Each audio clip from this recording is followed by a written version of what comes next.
cenário. Na realidade, o excesso de liquidez foi pelo fim da paridade dólar-ouro e pela facilidade dos bancos privados que comandam o FED pudessem emitir dólar à vontade e oferecer esses dólares por meio de empréstimos, né?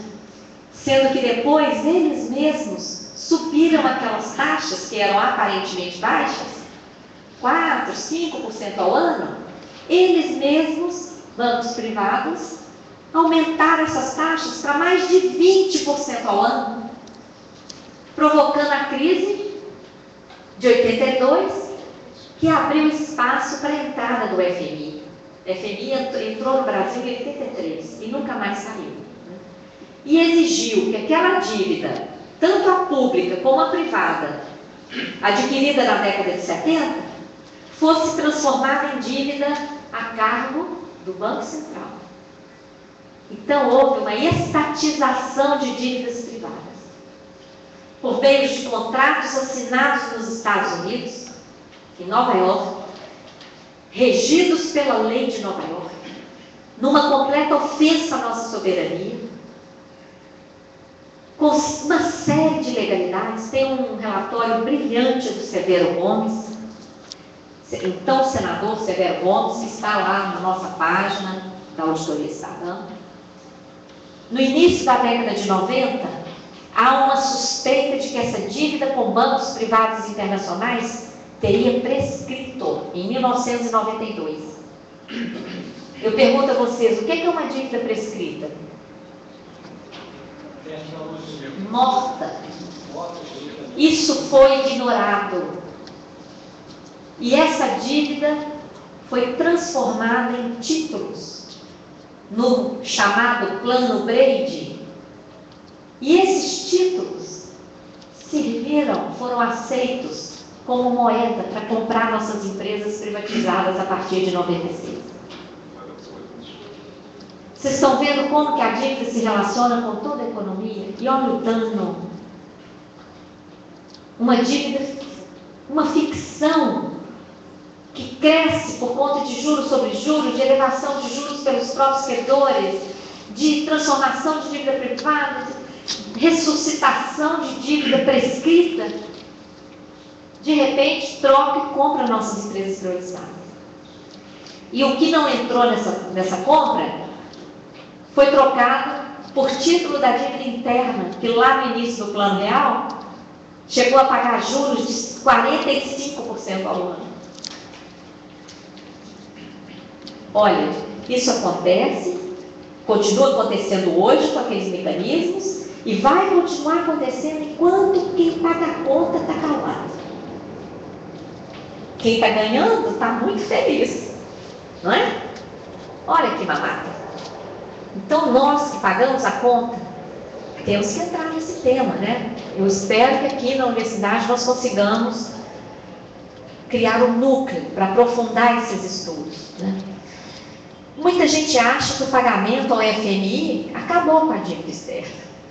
O que o Lula pagou ao FMI foi apenas 15,5 bilhões de dólares. 2% de toda a dívida interna e externa. E para pagar o FMI, emitiu o título da dívida interna. Porque foi em 2005, todo mundo queria ficar livre do dólar, lembra? Então, emitiram títulos da dívida interna, que na época pagavam juros de 19% ao ano. Sendo que a dívida com o FMI era uma dívida de 4% ao ano. Então, gente, a dívida só mudou de mãos. Deixamos de dever ao FMI a 4% em dólar, que estava despencando, pagamos antecipadamente e passamos a dever em reais, que estavam valorizando, a 19% ao ano. E a chamada dívida interna? Ela explode a partir do Plano Real, que tem a estratégia de transformar várias coisas em dívida interna. É a estratégia, né? Gera a dívida. Depois de gerada, é muito fácil fazê-la crescer, principalmente com essas taxas turbinadas praticadas aqui no Brasil. Então, uma dívida que era inexpressiva quando foi editado o Plano Real, já alcança 3.680 bilhões. Vocês vão ver nos jornais um número diferente. Vocês vão ver 2,5 trilhões. 1 trilhão e 100 a menos. Sabem por quê? Porque aquelas operações, aqueles títulos que o Tesouro emite e entrega para o Banco Central fazer aquela troca com os bancos, não entra na estatística do Tesouro de dívida pública. Ele entende que isso aí está em poder do próprio governo, que está com o Banco Central. Mas na prática não está com o Banco Central. O Banco Central já trocou com os bancos, conforme a tabela que nós imprimimos no mês passado e que agora eles tiraram do ar. Tá? Então a gente considera a dívida bruta, onde quer que ela esteja, porque é a dívida bruta que está sendo cobrada de nós. É sobre a dívida bruta que nós pagamos juros. Tá? Na nossa página nós temos lá o dividômetro, que vocês podem entrar e acompanhar, atualizado. Inclusive tem lá um texto, como é que nós chegamos naqueles números, explicando com detalhes e com as fontes, tudo isso que eu estou dizendo aqui. Olha a página, procura aqui. auditoriacidadã.org.br. E tem também a nossa página no Facebook. É só digitar lá, Auditoria Cidadã da Dívida, no Facebook, vocês vão chegar na nossa página. Bom, gente, tudo isso que nós estamos falando aqui não teria tanta importância se não tivesse consequências para as pessoas e para o país. E a consequência é grave, é inaceitável. O Brasil não é qualquer país, o Brasil é a 7ª economia mundial. É o 7º país mais rico do mundo. Mas, ao mesmo tempo, é o mais injusto. É onde o fosso social, a distância entre ricos e pobres, é a distância mais cruel do mundo. Nós somos o 79º no ranking dos direitos humanos, segundo o IDH medido pela ONU. Isso é inaceitável. Como é que pode o 7º mais rico do mundo ocupar a 79ª posição no IDH? Nós somos o penúltimo no ranking da educação. E isso não é um acaso. Há milênios os sábios dizem, querem acabar com o povo? Neguem a educação a ele. Está até na Bíblia. E somos o 128º no ranking do crescimento econômico. E vai piorar, porque o PIB está caindo. Isso, gente, tem a ver com todos nós. Isso é responsabilidade nossa também. Nós nascemos aqui neste país, é o nosso país. Nós não podemos continuar convivendo com essa injustiça e convivendo com esse dano financeiro anual de um desvio brutal de recursos públicos que é destinado para o sistema financeiro, impedindo o nosso país de ser o que ele deveria ser, o que ele tem potencial para ser. Né? O que nós queremos com a luta da auditoria é saber que dívida é essa que amarra o nosso país. Queremos saber quem contraiu, o que é dívida mesmo, e o que são mecanismos que estão utilizando o sistema da dívida para transferir recursos para o sistema financeiro e gerando obrigação que não é nossa. Quem se beneficiou? Quem se beneficiou que pague a conta. Não toda a população.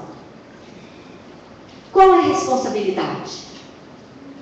Uma auditoria é que vai documentar isso. Nós não podemos chegar e falar, eu acho isso, eu acho aquilo. Não. Nesse tema, nós temos que documentar tudo. E a ferramenta que documenta e que respalda esse discurso é a auditoria, baseada em provas e documentos. A auditoria está prevista na Constituição Federal, nunca foi realizada. No ano 2000, a população se organizou num grande plebiscito popular sobre a dívida pública. Não sei se algumas pessoas aqui chegaram a participar. Esse plebiscito chegou a colher mais de 6 milhões de votos. Os votos foram entregues ao Executivo, Legislativo e Judiciário e nada aconteceu. Mas após o plebiscito, foi feita uma reunião lá em Brasília da CNBB. Foram convocadas pessoas que haviam colaborado com a execução do plebiscito. Na época eu era presidente do nosso sindicato dos auditores em Minas e acabamos coordenando localmente o plebiscito. Então eu fui convidada para essa reunião porque a gente tinha produzido uma cartilha que tinha ajudado muito nesse processo. E nessa reunião, com mais de 80 lideranças, se decidiu. Os poderes executivo, legislativo e judiciário não fizeram nada, mas nós vamos fazer. Nós vamos criar uma auditoria cidadã. Uma auditoria que será feita pelos cidadãos e para os cidadãos. E como eu era a única auditora naquele pedaço lá, 80 pessoas, Maria Lúcia, você vai coordenar. E com muita honra, eu venho coordenando há 15 anos, procurando ser útil para o meu país. Né? Tudo que a gente publica está na nossa página, como eu mencionei. O principal passo aqui no Brasil foi a CPI da dívida pública, que aconteceu em 2009, 2010 na Câmara dos Deputados. Quantas pessoas aqui souberam dessa CPI? Quem é da auditoria cidadã não vale. Quem não é? Que bom, 1, 2, opa, 3. Olha só, e nós estamos aqui no meio de pessoas muito bem informadas. Mas aí quem soube da CPI do Cachoeira, que aconteceu na mesma época? Ah, todo mundo. Só que a CPI da dívida tratava de meio orçamento federal quase. E a CPI da Cachoeira tratava de 100 mil reais. Vocês estão vendo quando eu falei lá da engrenagem da grande mídia, o que eu estava falando?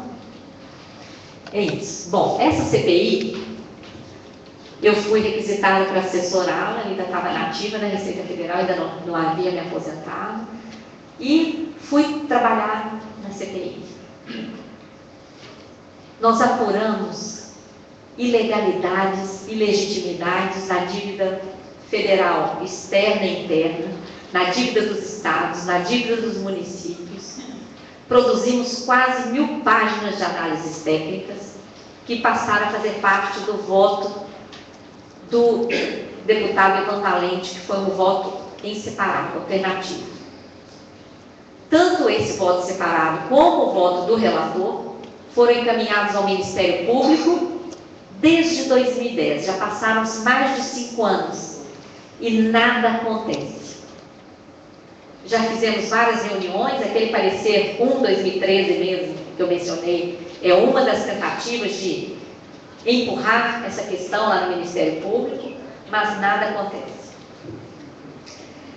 O Equador, em 2007, deu uma lição de soberania ao mundo, gente.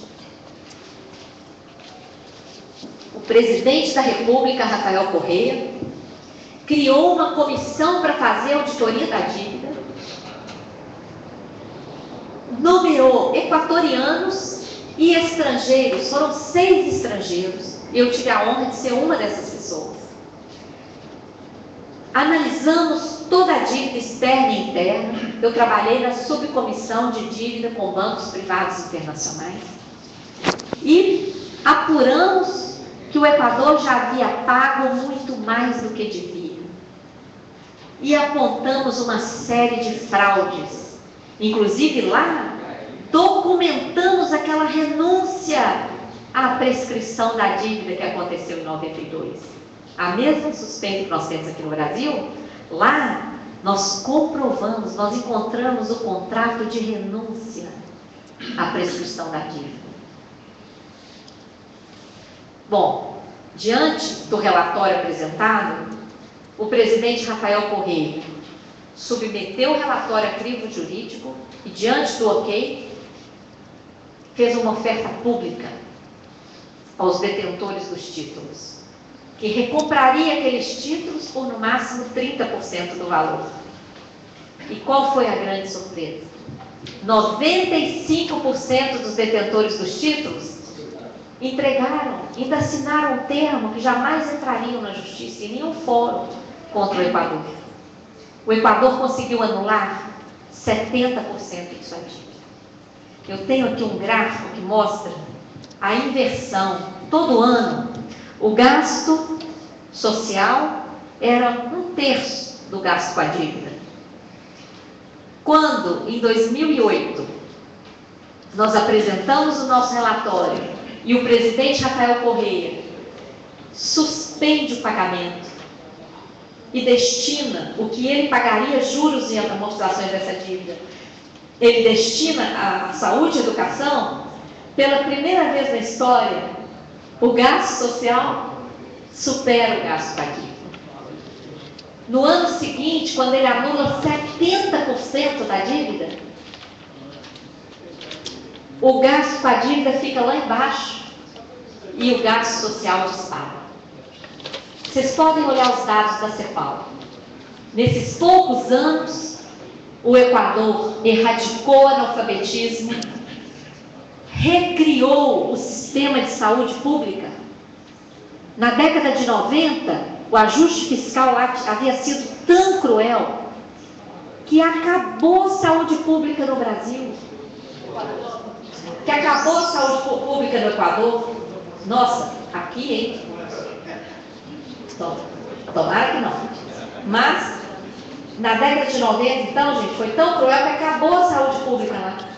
Pois o Rafael Correa, a partir de 2008, recriou todo o sistema de saúde pública que estava funcionando, fez vários investimentos, triplicou o salário de professores, guardas, etc, etc. Bom, então, o Equador mostrou a efetividade da auditoria, né? Está todo mundo muito cansado? Posso falar da Grécia? Eu acho que está tão interessante a sua colocação do Brasil, levantou tanta pergunta, que talvez nós pudéssemos centrar nela. Tá. Aqui, esse seminário é muito flexível. Tá. E eu tenho a impressão que está chamando um novo seminário sobre a Grécia. Eu mesmo tenho o meu texto, eu vou deixá-lo de lado, porque eu acho que depois, daqui a um mês, nós podemos entrar no caso grego. Mas eu proponho que agora a gente aproveite a doutora Fattorelli. Como? Eu vou resumir, então. Resumido. Vou dar uma resumida para a gente entrar no debate. Nós estamos com o problema do ar. O ar, né? Houve um probleminha aqui, por isso está tão quente. Vamos abrir as janelas? Vai melhorar. Abriu as janelas? Então. Tá. Então, tornar o câncer de uma vez, acabar com a metástase, não deu lá no Equador, para simplesmente eliminar a dívida toda, ele transferir esses 30% para algum tipo de crédito, algum produto. Não, ele recomprou a dívida. Ele pagou e zerou essa dívida. E os 30%? Não, os 30% que sobraram, ele recomprou. Não está na mão dos credores, mas tem na Não, daquele grupo de títulos, não. Existiam outras dívidas que continuam, tá? Não deu para zerar essa. Não. Isso é que talvez o Equador não seja visto igual ao Brasil. Uma auditoria completa no Brasil, uma auditoria completa aqui, vai soltar tão pouco daí, o Brasil é tão rico que ele vai emitir títulos não de dinheiro, não de moeda, mas de produtos. Eles vão poder pegar o produto que eles quiserem aqui e levar a juros zero. Pois é. Então, em 1 ano ou 2, a gente zera a dívida com a auditoria. Pois é. Vamos ter um momento depois para debate. Então, eu pediria que a doutora Fattorelli, talvez se quisesse introduzir alguma coisa da Grécia, ligeiramente. O tempo é dela. Mas eu digo, é tão apaixonante isso que ela nos traz, que eu acho que eu vejo aí que há muito interesse até de fazer perguntas e aprofundar. Muito obrigada. Então vamos lá.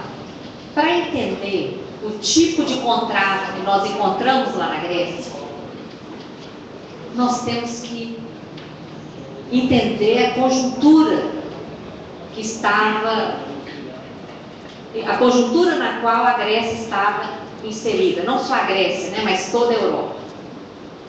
Os contratos que nós analisamos na Grécia em 2010 e 2012, eram contratos sui generis. O dinheiro não chegava na Grécia.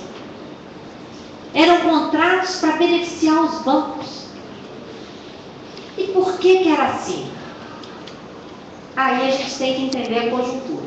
Todo mundo lembra da crise de 2007, Estados Unidos, 2008 na Europa, né? Qual foi a decisão dos países em relação a essa crise, que não estava inicialmente localizada nos países? Onde é que estava localizada a crise? Nos bancos. Tanto nos Estados Unidos como na Europa, a crise estava localizada nos bancos privados. E quem que provocou a crise? A tal da bolha. Vocês lembram da bolha? Ninguém explicou direito o que era a bolha. A bolha, gente, nada mais era do que um enorme volume de derivativos, de papéis, que os bancos privados começaram a emitir em cascata, em série, a tal ponto que esses papéis foram ficando tão desmaterializados, tão sem valor, que eles não entravam, eles nem poderiam ser comercializados em bolsa.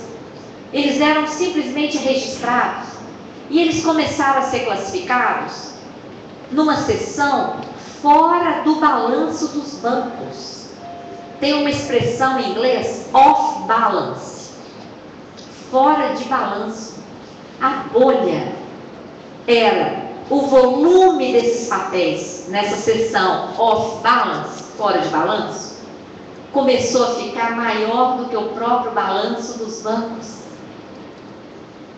Foi isso que quebrou o Lehman Brothers e que ia quebrar todos. E aí os países resolveram dar um jeito. Que jeito? Salvar os bancos. De que forma? Transferindo esses papéis podres para as nações.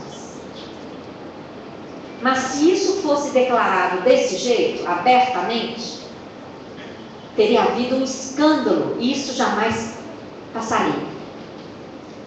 Então foi criado durante um ano, fevereiro de 2009 a maio de 2010, começaram vários atos da Comissão Europeia pegando no pé da Grécia. A estatística da Grécia está errada. Tem um déficit na Grécia. A Grécia não corrigiu direito.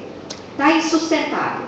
Se a Grécia continuar com esse déficit, vai derrubar toda a economia europeia. Agora, o PIB da Grécia é 2% do PIB da Europa. Por quê? Como? Como que uma crise, um déficit numa economia de 2% vai derrubar os 98%?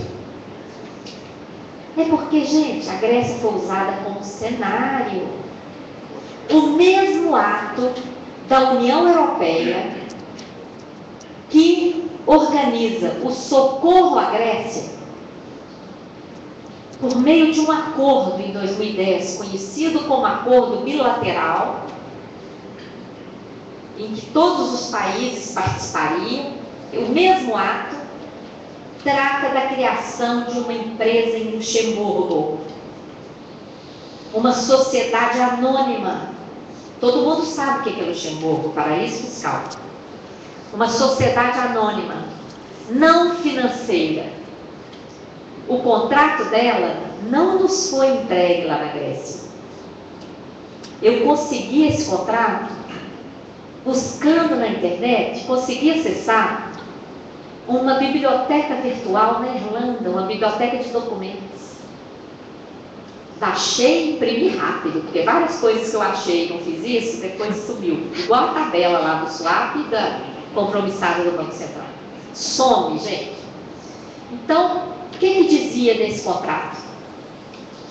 Uma sociedade anônima, em Luxemburgo, não financeira, mas o objetivo dela é emitir papéis financeiros e fazer empréstimos para os países desses papéis financeiros.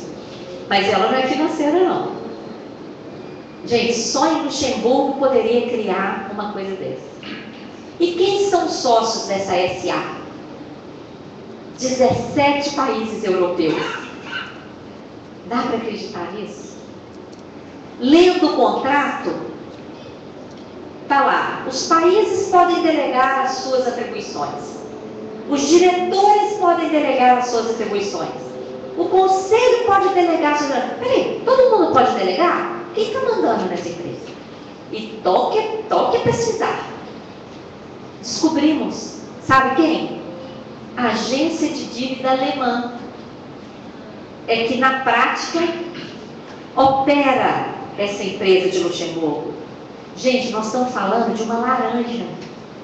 Vocês conhecem essa expressão, empresa laranja, empresa de fachada? Nós estamos falando de uma empresa de fachada, da qual são sócios 17 países europeus, uma empresa sediada em Luxemburgo, não financeira, que emite papel financeiro e usa esses papéis para emprestar nos países.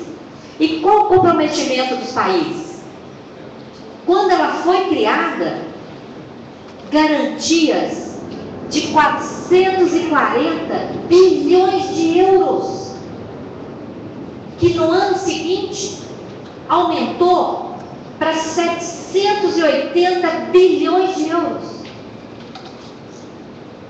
Então, aquela decisão de salvar bancos envolveu a criação dessa empresa. E o escândalo foi mascarado pelo socorro à Grécia.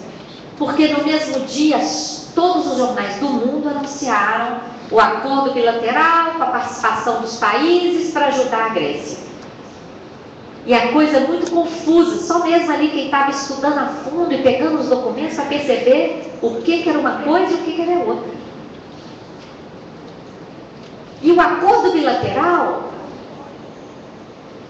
criado lá em 2010, também era um esquema para salvar banco. Os países liberavam o empréstimo não ia para a Grécia, não. O acordo dizia o seguinte: o Banco Central Europeu vai criar uma conta especial. Então, os países liberavam, ia para a conta no Banco Central Europeu. E de lá, ia direto para os bancos, que detinham parcelas anteriores de dívida grega, altamente questionáveis. Porque há uma denúncia de introdução de papéis, falsificação de estatísticas, que introduziram mais de 50 bilhões de euros na dívida grega em 2009. Gente, um escândalo. Olha, se eu não tivesse lido os contratos e alguém me contasse, acho que eu não acreditaria. Então, eu publiquei um artigo, Tragédia Grega, esconde segredo de bancos privados. Eu escrevi esse artigo e mostrei para economistas gregos lá. Eles leram e falaram assim: Maria Lúcia, está ótimo o seu artigo, mas coloque referência de tudo que você está falando aqui, porque ninguém vai acreditar. Então, é um artigo de 4 páginas, com 1 página de referência. Vocês podem acessar e compreender melhor. A iniciativa lá na Grécia foi uma iniciativa que partiu do parlamento grego. O tempo foi curtíssimo. A comissão foi criada dia 4 de abril, os trabalhos começaram dia 4 de maio e o relatório foi apresentado dia 17 de junho. Qualquer um de vocês que já fez uma pesquisa sabe que esse prazo é ridículo, é ínfimo para fazer uma auditoria de país. Então, nós focamos no período a partir de 2010, que é o período de interferência da Troika. A Troika, FMI, Banco Central Europeu, Comissão Europeia, passaram a interferir na Grécia a partir de 2010. para a Grécia fazer jus a esse acordo de 2010 e o outro de 2012 também, que é com essa empresa de Luxemburgo, a Grécia era obrigada a um memorando, igualzinho os memorandos que o FMI impôs aqui na América Latina desde 1983. Né? Então, imagina, isso aí gerou também um empréstimo com o FMI, o stand-by, que também não serviu à Grécia. O stand-by era o seguinte: como a Grécia estava entrando nesse acordo bilateral em que o dinheiro não chegava lá, mas ela teria que reembolsar em dinheiro, o stand-by do FMI ficava lá, ó, stand-by, à disposição. Aí a Grécia, cortando gastos, cortando investimentos, aumentando impostos, fazendo privatizações, para repagar o empréstimo que ela não recebeu. Então, fazendo ajuste fiscal drástico. Se o ajuste fiscal não era suficiente, o stand-by entrava em ação para honrar a dívida. A Grécia acabou ficando devendo também para o Banco Central Europeu por conta de um programa que o Banco Central Europeu lançou de compra de títulos no mercado secundário, que foi outro mecanismo para salvar banco. Os títulos gregos, diante dessas denúncias de ilegalidade, de ilegitimidade, de fraude, etc., chegaram a ser negociados a 16% do valor de mercado. O Banco Central arrematou. Isso, gente, é ilegal perante o Tratado Europeu, mas o programa foi criado e valeu. E agora o Banco Central cobra da Grécia 100% do valor de face. Então a Grécia deve. A maior credora da Grécia é a empresa de Luxemburgo, depois os bilaterais, que tem essa jogada do conta no Banco Central, que o dinheiro vai para os bancos, FMI e Banco Central Europeu. Tudo ilegal. E a Grécia não recebeu um tostão. Bom, isso aí teve um custo elevadíssimo. Nos últimos 5 anos, o PIB caiu 22%. O orçamento encolheu 40 bilhões de euros, o que para o tamanho da economia grega é um desastre. Desemprego recorde. O percentual que o senhor mencionou, professor, é a média. Para jovens lá, segundo a presidente do parlamento falou um dia desses na ONU, 60% dos jovens homens e 72% das jovens mulheres estão desempregados. Isso tem levado esse desemprego a uma migração recorde. A Grécia perdeu cérebros porque mais de 110 mil pessoas deixaram o país. Quem fala outra língua caiu fora para tentar sobreviver. Fechamento de vários serviços públicos. As creches, por exemplo, foram 100% fechadas. Se as mulheres estão desempregadas, para que creche?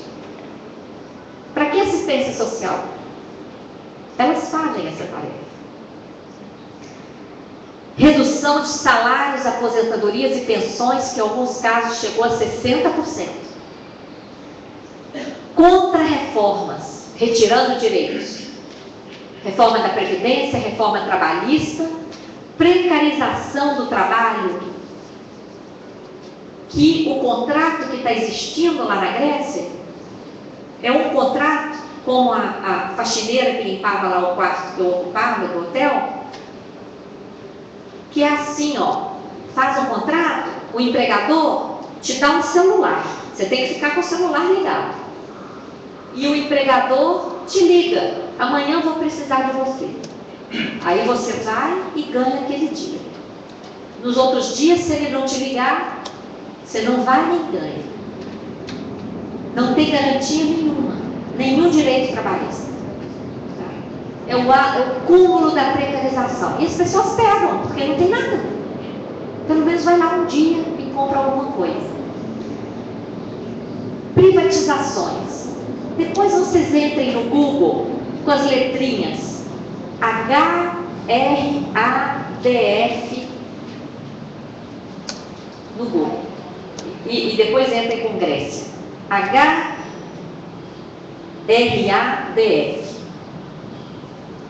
É um fundo privado mantido com recurso público, criado por imposição do FMI para fazer a privatização da Grécia. Gente, é deprimente. Sabe esses sites de Shoptime que tem os produtos passando assim? É igualzinho. É o país à venda na internet. Só que o que passa é ilhas, terras, trens, empresas, portos, aeroportos, na internet. Entrem e olhem para vocês verem. A degradação social. Famílias vivendo do lixo em país europeu. Aumento da miséria. E o suicídio, não só de aposentados, como de jovens também. Nos últimos 5 anos, são 5.000 suicídios debitados na conta da crise. De pessoas que se mataram e deixaram escrito. Pessoas, inclusive, que se mataram em praça pública, deixando cartazes. Eu botei uma foto em um dos nossos livros. Um cara ateando fogo no próprio corpo e diz, com cartaz: eu não sou louco, mas eu me recuso a virar um mendigo ou um peso para os meus filhos. E outros: eu prefiro dar a minha vida para denunciar esse modelo que vai acabar com o meu país e com o meu povo.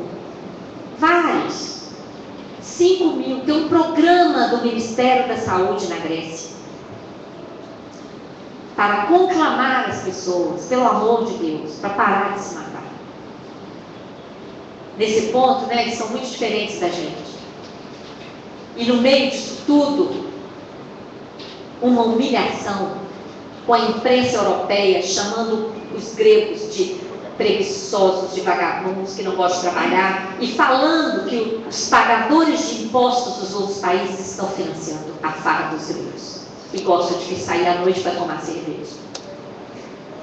Então, o que eu vi lá nessas 7 semanas que eu fiquei trabalhando foi um povo muito honrado. Olha, eles têm a honra na fibra, porque lá é o berço da civilização, da ética, da filosofia, não é? Então, eles são um povo honrado, e é por isso que eles se matam. Se eles fossem sem vergonha, eles não estavam nem aí.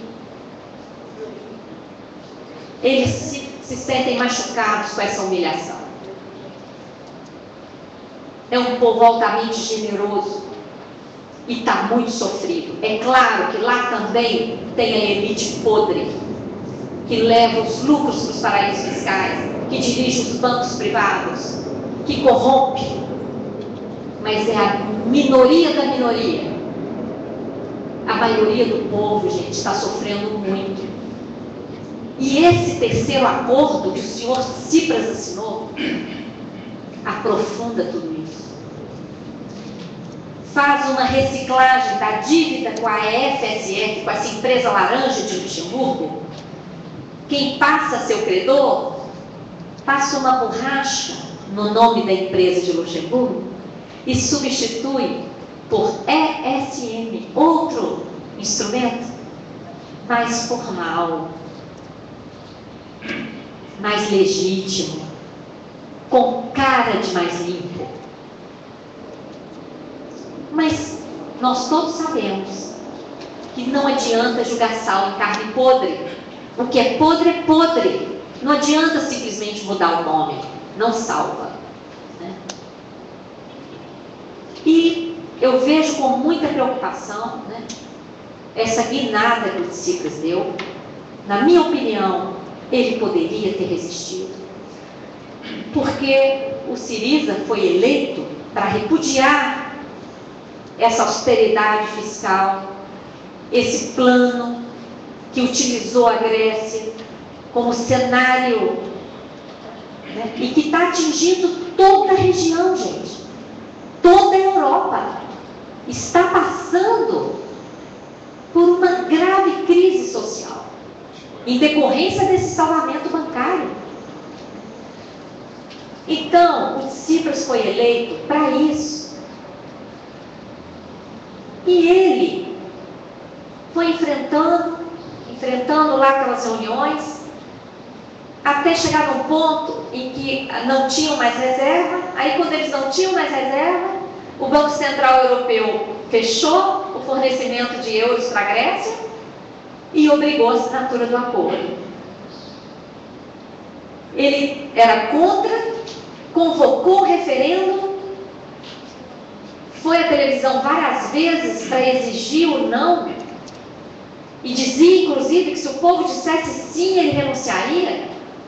O povo disse um tremendo não, com 62%. E no dia seguinte ele começou a defender o acordo. E assinou o acordo. E depois renunciou. E agora foi eleito de novo. Mas agora, eu não sei se ele foi eleito, professor, porque a outra opção ainda era pior ainda. Ou ou desinformação, né? Eu não sei. Eu só sei que eu estou muito preocupada. Uma enorme abstenção. Ah, claro. Isso é um dado importantíssimo. Né? Uma enorme abstenção. 56%. Então, gente, olha, para encerrar, o que nós vimos lá na Grécia foi a atuação do mesmo sistema da dívida que está atuando aqui.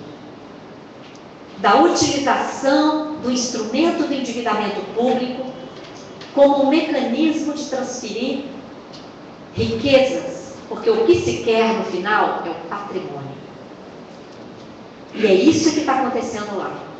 A transferência do patrimônio, né, e a aniquilação de um país. Esse modelo não serve. A Grécia não deu conta de reagir. Mas no Brasil, o Brasil pode reagir. Nós aqui, se fizermos uma auditoria e se quisermos enfrentar o mercado financeiro, nós ainda temos a nossa moeda própria. O Banco Central ainda não é independente, como os lobistas já estão tentando no Congresso Nacional. Já estão visitando os parlamentares para conseguir a independência do Banco Central, para transferir o Banco Central de vez para esses banqueiros que estão dominando o mundo e não têm escrúpulo de arrebentar com o país, não têm escrúpulo de arrebentar com a natureza, que hoje os danos ambientais estão comprometendo o planeta. Se esse modelo continuar insano como está, daqui a 50 anos não tem água, e sem água não tem vida. É urgente enfrentar isso. E o país que tem condição de enfrentar isso é o Brasil. Porque se vier boicote, ninguém aqui passa fome. A Grécia tinha medo da fome. Se vier boicote, ninguém aqui passa fome. Se vier boicote, nós temos energia, nós temos água. E nós temos um povo maravilhoso, que não é chegado a guerras, que se entende de norte a sul. Vocês já pararam para pensar na riqueza que nós temos aqui, em termos de língua? O Brasil, gente, nós falamos a mesma língua, nós nos entendemos. Vocês já estiveram na Bélgica? Vocês sabem como que é na Bélgica? É um país do tamanho de Alagoas, falam 3 línguas e um é inimigo do outro.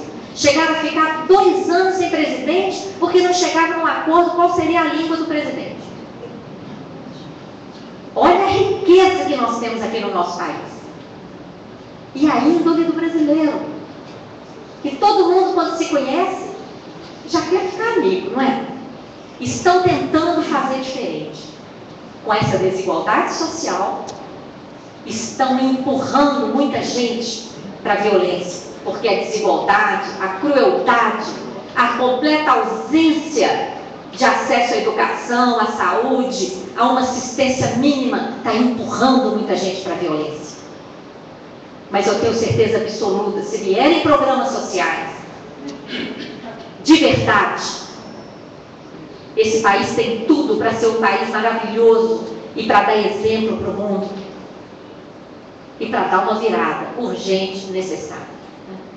Eu finalizo aqui com uma frase do Marx, uma frase que dizia: a emancipação dos oprimidos será obra deles mesmos. Então, gente, está nas nossas mãos e todos nós somos responsáveis. Muito obrigada.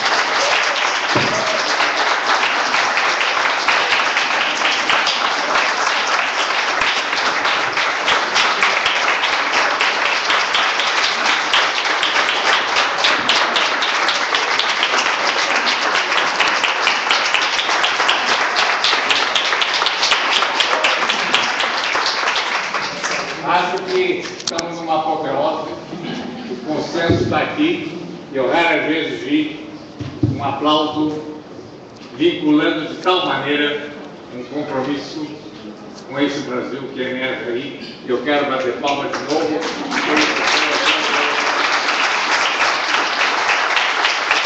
Agora, na nossa tradição, nós temos alguns minutos ainda, e eu gostaria de que viessem algumas perguntas à nossa inspiradora. Quem gostaria de fazer alguma intervenção? Vem aqui à frente e diga o nome. Eu quero fazer uma pergunta. Espera aí, tem esse aqui primeiro.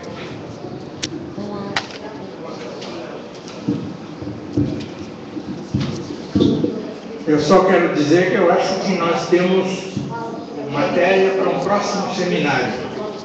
Eu, inclusive, tinha preparado um trabalho sobre o Syriza, que eu acho que pode ser retomado mais adiante, com algumas ideias do Yanis Varoufakis, que acho um nome extraordinário, e que vai dar um bom debate no mês de novembro. Eu estou antecipando em função desse clima que se criou. Mas agora o importante é esse diálogo com a doutora Fattorelli. Eu renuncio à minha apresentação, acho que não venho ao caso, e convido para um próximo seminário. Nós vamos continuar. Mas agora eu acho que foi tão desafiador o que a doutora Fattorelli disse, que merece algumas perguntas breves, porque o público também pode estar cansado, né? Mas ela então responderá algumas perguntas. Meu nome é Wagner Vasconcelos, sou bacharel em Direito pela FRJ e integrante do Movimento pela Valorização da Cultura e do Idioma das Riquezas do Brasil, que trabalhou nas ruas do Rio, aqui no Rio de Janeiro, entre o ano 2000 até 2009, quando a gente pausou por questões estruturais. Professor Cândido, muito boa noite ao senhor, ao amigo escritor, professor Luiz Soares, né? A nossa mentora, professora estrategista, Fattorelli, doutora Fattorelli. Eu lembro que há 10 anos atrás, nós tomamos um café junto com a sua sobrinha engenheira da Petrobras, ali no Café da Travessa, no Centro Cultural Banco do Brasil, e eu queria dizer que a senhora em 10 anos não mudou nada, fisicamente falando. A senhora ficou no formal, professora? Tem que me dar a fórmula, tá? Continua inteligente e bonita e mais sábia, aliás. Eu notei uns pontos aqui, vou tentar realmente ser bem rápido. Essa política que a senhora apresentou aqui não é um equívoco, nunca, em minha concepção, pode se apresentar a palavra equívoco. Existe uma inteligência coordenando isso. E essa inteligência tem origem mundial e remonta a segredos ocultos que se definem em sociedades fechadas, ritualísticas, que envolvem cerca de 250 clãs internacionais que controlam isso. E esses clãs precisam ser identificados e a sua maneira de agir na informalidade é referida à vontade dos povos. Então existe uma inteligência controlando isso. Tá? E tanto é verdade que isso acontece no mundo ocidental todo ao mesmo tempo. E o nosso socialista, o próprio Obama, o próprio Barack Obama, que nem estadunidense era, não poderia nem ser presidente dos Estados Unidos, que lá ele não nasceu.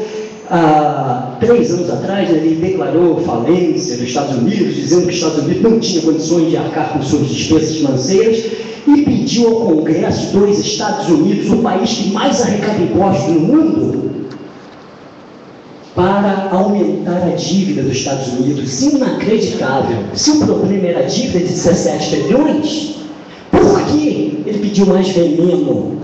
Porque ele está servindo a essa oligarquia internacional, esse socialista, o Obama. E a ONU, professora, eu nunca cito dados da ONU, porque a ONU não tem autoridade moral para dizer que o Brasil é o centésimo país, o 70º país no mundo em relação a direitos humanos. Eles não têm autoridade moral para isso, porque a ONU é instrumento dessa oligarquia internacional. Se eles são a serviço dos povos, que compõem os países que são sócios dessa organização, por que eles não pedem auditoria das dívidas internas e externas de todos os países? Não é verdade, professor? Tá? Por que eles não fazem auditoria das dívidas da ONU? Já viu? A senhora já viu? A ONU pediu oficialmente a auditoria das dívidas de todos os países, professora? Não. Nunca ouvimos isso. Tá? E agora me caiu a ficha, professor, isso é muito importante dizer. A Grécia é um dos pilares da civilização ocidental. E eu acredito que escolher a Grécia como país, professor, eu acredito nisso agora, essa ideia caiu na minha mente agora, porque a Grécia tem uma coisa terrível na civilização ocidental, que é o classicismo grego, que é a filosofia ligada à verdade e à honra.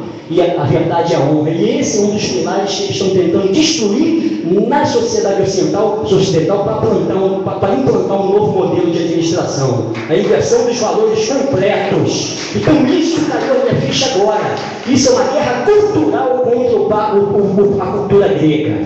Tá? E para finalizar, eu queria só perguntar uma coisa: o que seria o Brasil sem essas expoliações, meu Deus? Se o Brasil hoje tem um PIB de 6, 7 trilhões de reais, é a 7ª economia do mundo, o que o país seria se não fossem essas expoliações?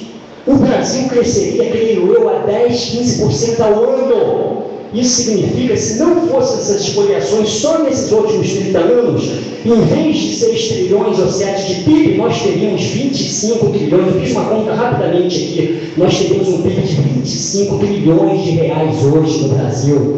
Ou seja, nós estaríamos ombro a ombro em nível de montante de volume de bens produzidos e serviços no nosso país. Nós estaríamos ombro a ombro com os Estados Unidos. Seríamos, junto com os Estados Unidos, a primeira economia do mundo, se não fossem essas expoliações. Tá? E a renda de cada brasileiro e brasileira seria 4, 5 vezes maior. E os preços no Brasil seria 3 vezes menor do que hoje por causa dos desencargos que abafa, que oprime qualquer tipo de investimento aqui no nosso país. Então a pergunta que eu faço é o seguinte, professora, em relação ao custo-benefício das dívidas do Estado Nacional, do Estado, do município, do governo federal, dívidas interna e externa, interna não, porque naquele tempo não existia dívida interna, mas mesmo dívida externa, em relação ao custo-benefício, quem prejudicou mais o Brasil em relação à produção e a direcionamento desses recursos da dívida para as infraestruturas do país? Quem prejudicou mais o Brasil? Esses democratas, a maioria socialistas que estão no poder, que teve Congresso na mão durante os 13 últimos anos, ou os 20 anos de governo militar? Vamos ter ainda umas 2 perguntas. Eu peço que sejam perguntas curtas, né, para dar oportunidade ao professor Fatorelli de responder. Oi, boa noite, Luciana. Eu queria perguntar o seguinte, que eu vi recentemente pela televisão uma espécie de, eu não lembro se foi seminário, lá no Congresso, sobre a dívida mesmo, que foi organizado pela deputada Luísa Erundina, e eu assisti a sua palestra lá, e parece que no final teve uma organização, assim, pelo menos a deputada falou que ia fazer uma comissão para a frente parlamentar participativa e que tinha te chamado para fazer parte dessa frente. Eu queria saber como é que está esse movimento e como é que está o Congresso hoje, pelo menos na parte dos parlamentares, a movimentação e a força deles para isso, dentro do Congresso. Obrigada. Outra pergunta? Boa noite, professor Cândido, professor Fatorelli, professor Luiz Alberto. Meu nome é Alexandre Pernambuco, sou advogado e membro da LIP Brasil, agente da Lei contra o Proibicionismo. Eu desejo indagar da professora Fatorelli, não sei também se seria o ambiente para a gente conversar algo de cunho estratégico, né? Mas se ela poderia dar alguma opinião da possibilidade de nós juntarmos assim, argumentos de vários grupos, de vários coletivos que têm consciência dos efeitos deletérios do sistema financeiro. Eu dou como exemplo a própria LIP Brasil, que revela que o proibicionismo das substâncias psicoativas se deve, em grande medida, aos lucros, como diz o Milton Temer, aos lucros pantagruélicos do sistema financeiro. Em 2012, encontrou-se, só para concluir,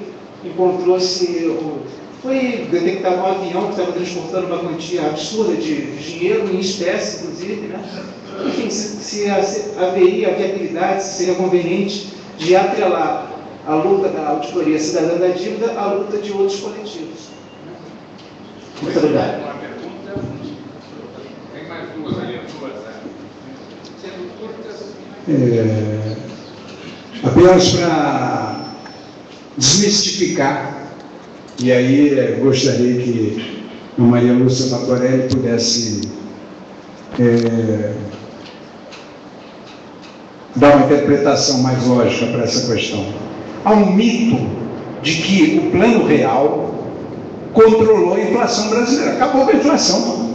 Depois do Plano Real, em 1994, né, a inflação ficou sob controle no Brasil. O que a exposição da Maria Lúcia nos fez agora aqui, e em várias outras oportunidades também, é de que o endividamento assumiu a inflação brasileira. Se transferiu para a inflação o endividamento. Então, se trocou inflação por dívida. Então, acho que essa coisa tem que começar a ser explicitada. E quem, o jovem que disse que os 20 anos de ditadura, né, nós nos conhecemos, né, fizeram muito mal. Mas continua, porque a política econômica da ditadura está presente agora em nosso país. Militarmente, nós éramos mais fortes, mas o presidente não quis reagir, não quis derramamento de sangue, mas o sangue é derramado. 60 mil óbitos todo ano, mais do que na guerra da Síria, por conta dessa herança maldita do sistema da dívida, da ditadura implantada sob o comando dos Estados Unidos da América. Herbert Walters, Lincoln Gordon, embaixador americano, o livro dele mostra isso. Não existe mais nada de antinacional. É exatamente, a pergunta eu já fiz. É exatamente isso, para a gente incorporar no nosso receituário, vamos chamar assim, né, de que a inflação permanece no endividamento. Então, se o endividamento cresceu, obviamente a inflação cresceu, porque é uma inflação camuflada. É isso, muito obrigado. Boa noite, Marcelo. Boa noite, professor Cândido Mendes, boa noite, Luiz Alberto, boa noite, Maria Lúcia. Vou fazer uma pergunta, uma coisa que você estava falando da inflação. inflação, redução crônica do valor da moeda. Aí uma reportagem no Jornal Nacional, muito tempo atrás, né, um pai e uma filha que comprou dólar nos Estados Unidos pelo Banco Central, Banco do Brasil, e era falso. Eu fiquei, pô, como é que pode uma coisa dessa? Achei tão absurdo isso. E outra coisa que também chama atenção, como você estava falando, o dólar vem da baixa demais, quando a gente compra, às vezes condição que a pessoa estoura, para poder depois trocar. E aquela mudança da carinha do dólar, que a pessoa tem, por exemplo, 100 dólares, vai trocar uma casa de câmbio, eles querem pagar 60, 50, eles nem aceitam. E nos Estados Unidos é super aceito. Então, por que ele tem isso? Isso aí só. Obrigado. Vamos pensar.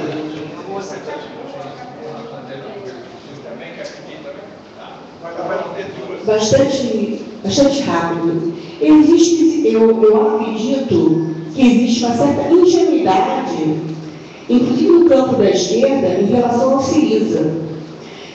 Há muito tempo, antes do Syriza assumir o poder, já havia cartas que estão disponíveis na internet, onde o Varoufakis escreve e coloca claramente que ele quer que a Grécia continue na União Europeia. Eu acredito que isso seja uma ingenuidade. Você não consegue continuar na União Europeia, porque a própria União Europeia ela é culpada por essa dívida.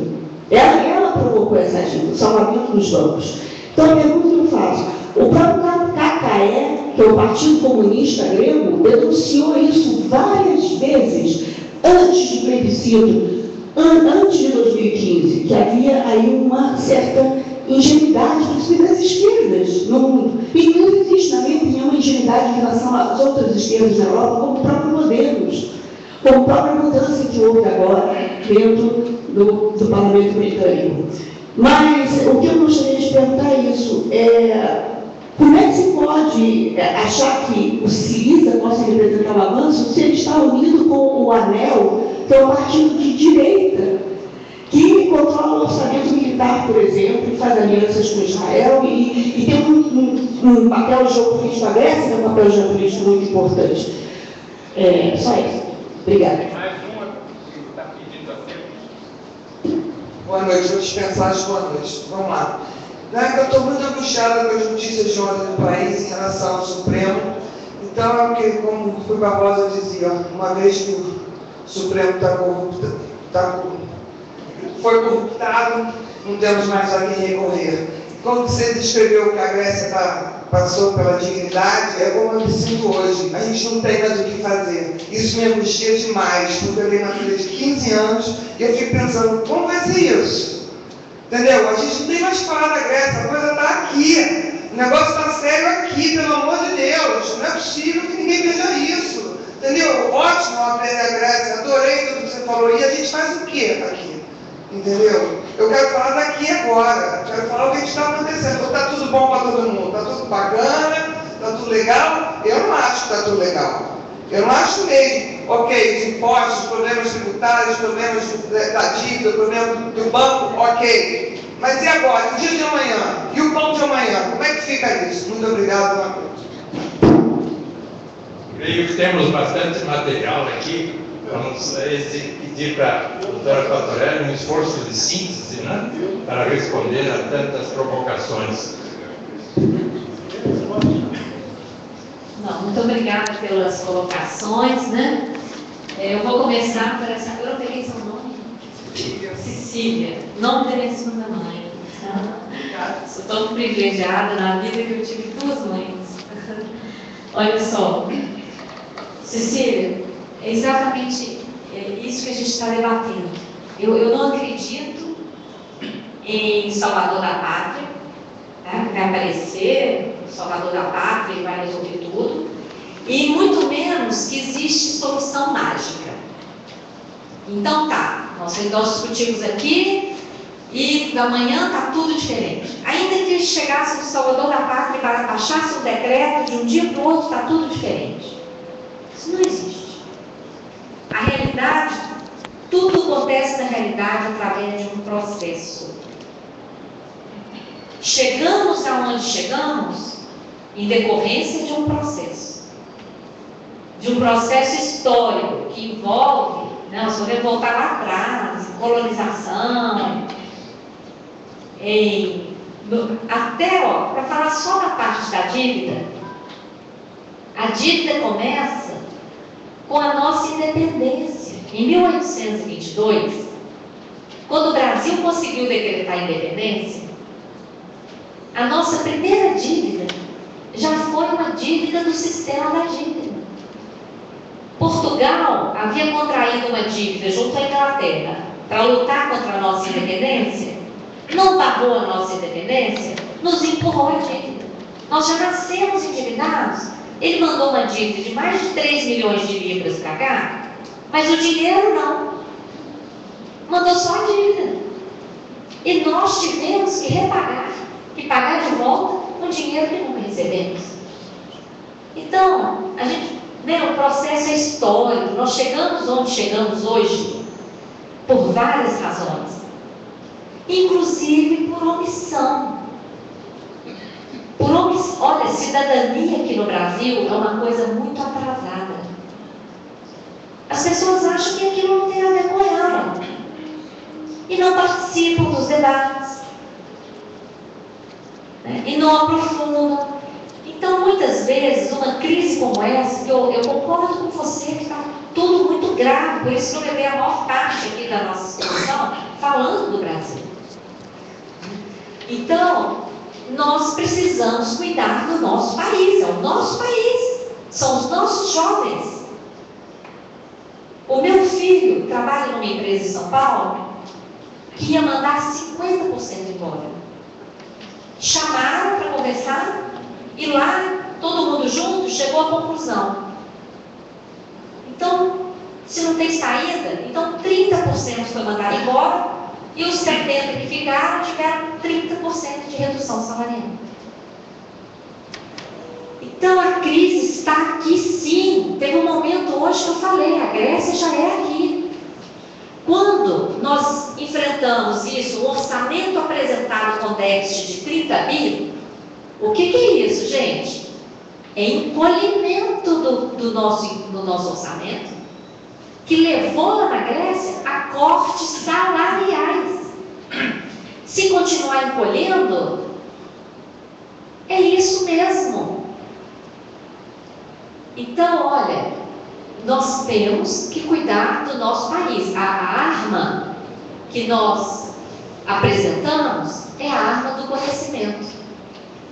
O que nós entendemos que vai provocar mudança é minimamente o conhecimento da realidade, porque senão, se as pessoas não conhecerem o que é que está provocando todo esse dano, todo esse desajuste, toda essa injustiça no nosso país, elas vão simplesmente continuar reclamando do mensalão, do petrolão, e não vão nem caminhar uma luta que possa indicar um outro caminho. Então, o primeiro passo é conhecer a realidade. E para isso, a gente convoca as pessoas a participar de núcleos de auditoria cidadã da dívida, onde as pessoas vão poder aprofundar, vão ter outras ideias, vão reforçar essa luta, vão reforçar a pressão junto aos parlamentares, junto às autoridades, junto aos órgãos de controle. O que é o Tribunal de Contas Federal, Estadual, o que é o Ministério Público, o que é a Controladoria Geral da União, o que é o Congresso Nacional, que são todos aí pagos por todos nós, com pessoas de altíssimo nível. Por que eles controlam tudo quanto há e não controlam a dívida pública? E não pegam essas questões que nós estamos denunciando? Então, nós podemos fazer muita coisa se nós estivermos conscientes e organizados.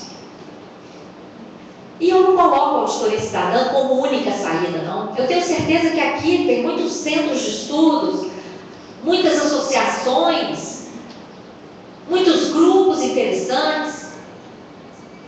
Levem esse debate para os respectivos grupos e, como o Alexandre, né, falou aqui, a auditoria pode incorporar. A auditoria tem um objetivo muito definido.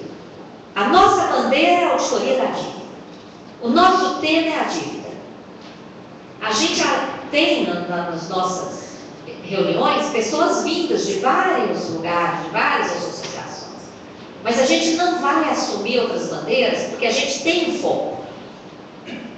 E um foco que foi tirado do debate. Por isso que nós chegamos onde chegamos. E a gente então tem voltado com esse tema para o debate com muita dificuldade. E a Grécia nos ajudou muito, porque a Grécia deu uma visibilidade para a nossa luta. E aí vai ajudar o Brasil. Vai ajudar o Brasil. Então, é isso que o que a gente propõe é isso. Conhecer a realidade, desmascarar este modelo, porque este modelo está dominando não só o Brasil, como todo mundo. Ele tem pés de barro, ele tem pés de fraude, ele tem pés de crime. E ele vai cair pelo próprio peso. A partir do momento em que a maioria das pessoas acordarem, não vai adiantar mais. A grande mídia vendida vir falar mentira para as pessoas, porque as pessoas vão ter senso crítico e vão falar, isso aqui é mentira. Eu vou cancelar essa assinatura. Eu não quero mais essa revista, eu não quero mais esse jornal. E isso aí, quem vai fazer a mudança é a consciência, é a conscientização, né? E isso é um processo. E todo mundo tem que participar, porque só vai dar certo se muita gente participar. Então, isso é que é bacana também, porque vai depender de todo mundo. E vai prevalecer a vontade de todo mundo. Se todo mundo continuar acomodado, daqui a 50 anos não tem água no planeta, não tem vida no planeta. Vai continuar esse modelo injusto que chega, afeta tudo e afeta o meio ambiente. Né? A questão que o Dornelas coloca aqui do mito do plano real, um dos gráficos que está aqui, e que eu vou colocar essa exposição lá na auditoria cidadã, no nosso site, tem lá os ícones, né, lá em cima. Um dos ícones é conteúdo. Vocês entrando lá em conteúdo, abre uma lista, uma das coisas é palestras. Vocês vão ver palestras, vai estar uma lá, Cândido Mendes, dia 24 de setembro, vocês podem baixar as telas e olhar. Uma das telas mostra exatamente a evolução, desde o plano real, dos gastos com educação e cultura, lá embaixo, gastos com saúde e saneamento, lá embaixo, com pessoal, aumenta um pouquinho, porque ocorreram concursos e tal. Previdência, né, que tem receita própria, aumentou um pouco mais. E o gasto com a dívida, no início do plano real, já dá aquele salto. E explode.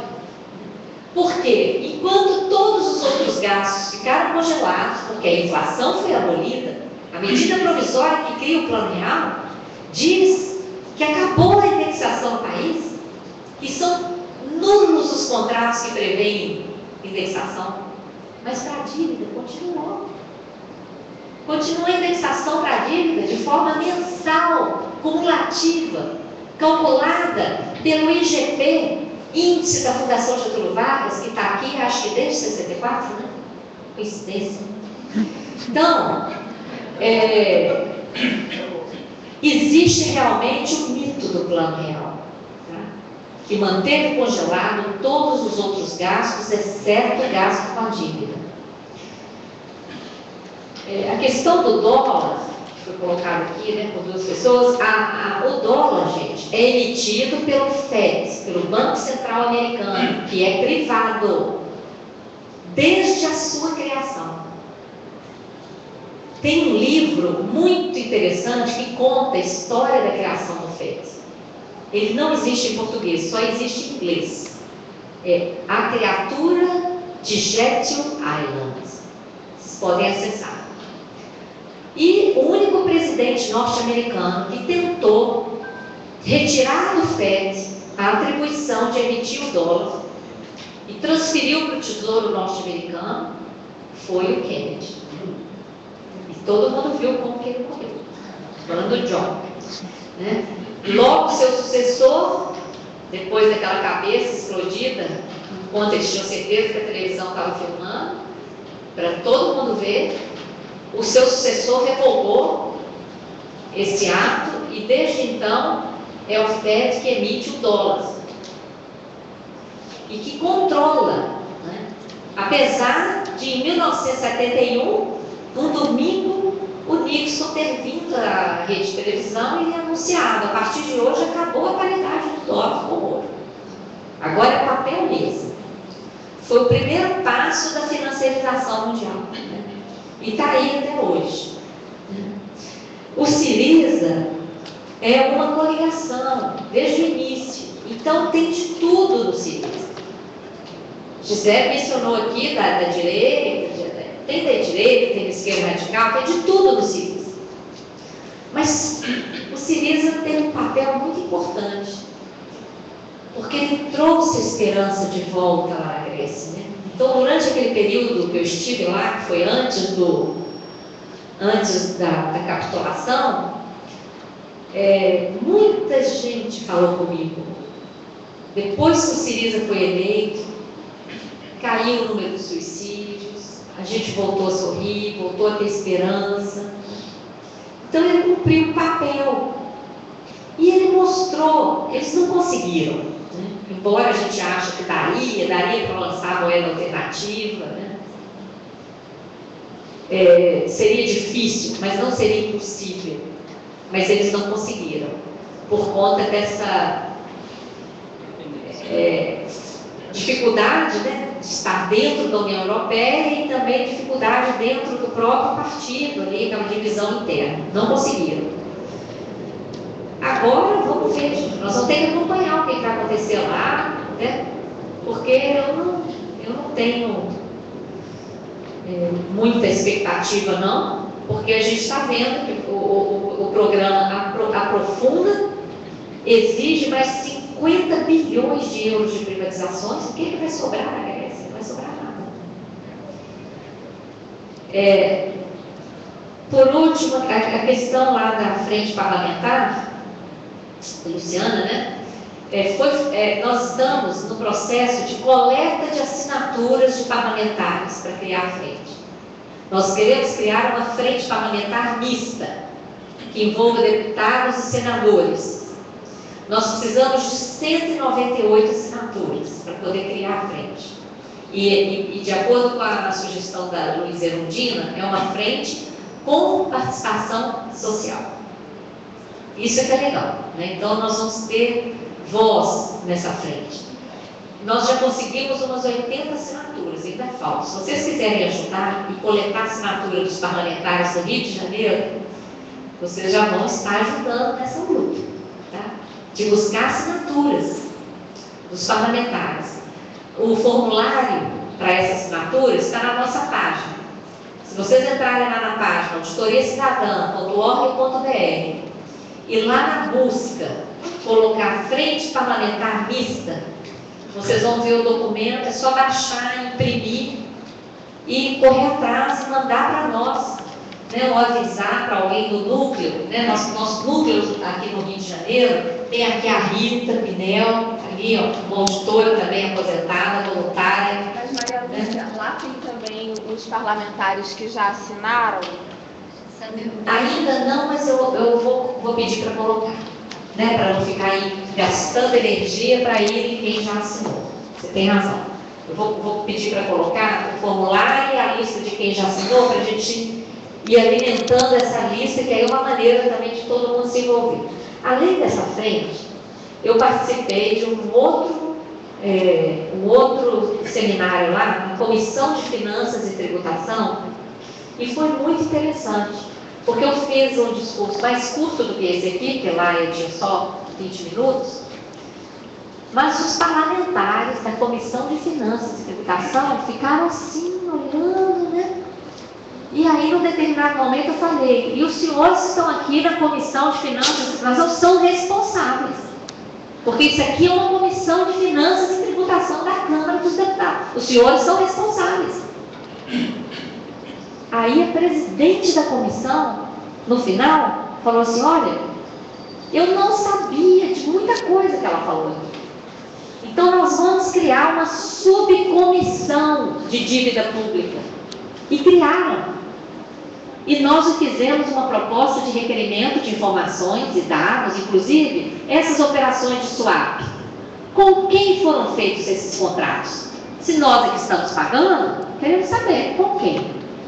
As operações de mercado aberto, com quem foram feitas? Quem é que está se beneficiando? Quais as condições? Vamos ver, né? Acompanhe, que o legal da auditoria cidadã é que a gente nunca está estacionado, a gente está sempre descobrindo coisas novas e caminhando, né? E todo mundo está convidado a participar. Por último, eu queria mencionar a questão que a Rita me pediu quando ela sinalizou de lá a questão da Previdência. Que muita gente acha que a Previdência no Brasil tem um rombo, né? Tanto é que a presidente acabou de vetar o reajuste dos aposentados, que estão aposentados do regime geral, que aposentam às vezes com 5 salários mínimos, daqui a pouco estão ganhando 3, porque o reajuste é mitigado, né? A Previdência, gente, está inserida na Seguridade Social, criada na Constituição de 88. A Seguridade compreende a saúde, a previdência e a assistência.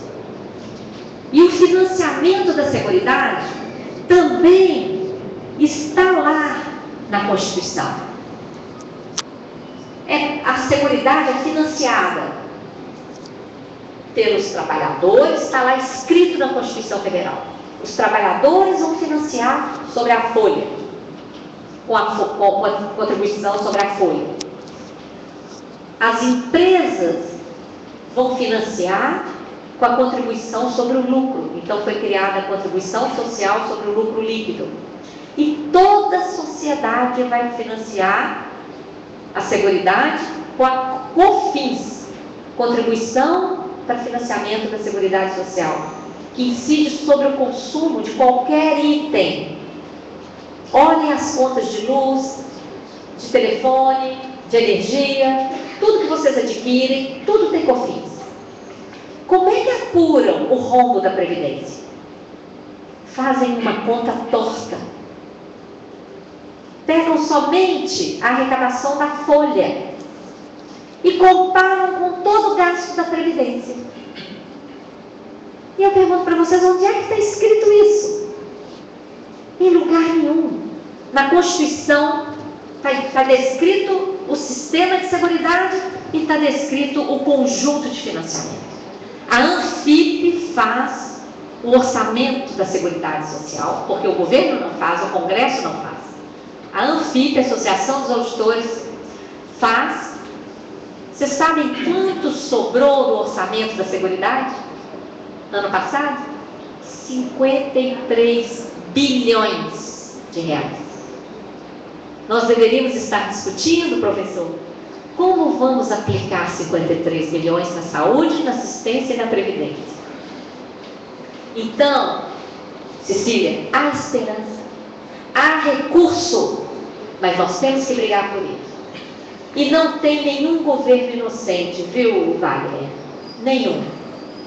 A ditadura explodiu a dívida e todos os governos que seguiram continuaram aumentando e passaram a privatizar para pagar e passaram a cumprir ajuste fiscal para pagar. Não há inocentes. Não interessa. Quem gerou a dívida é responsável, quem fez crescer é responsável. Nós temos que parar de gastar energia aqui, ó. Você para cá, você para lá, você para cá, você para lá. Todo mundo é responsável. E nós temos que unir essas energias onde quer que as pessoas estejam e olhar para frente. E buscar solução. Os erros foram cometidos por todos até agora.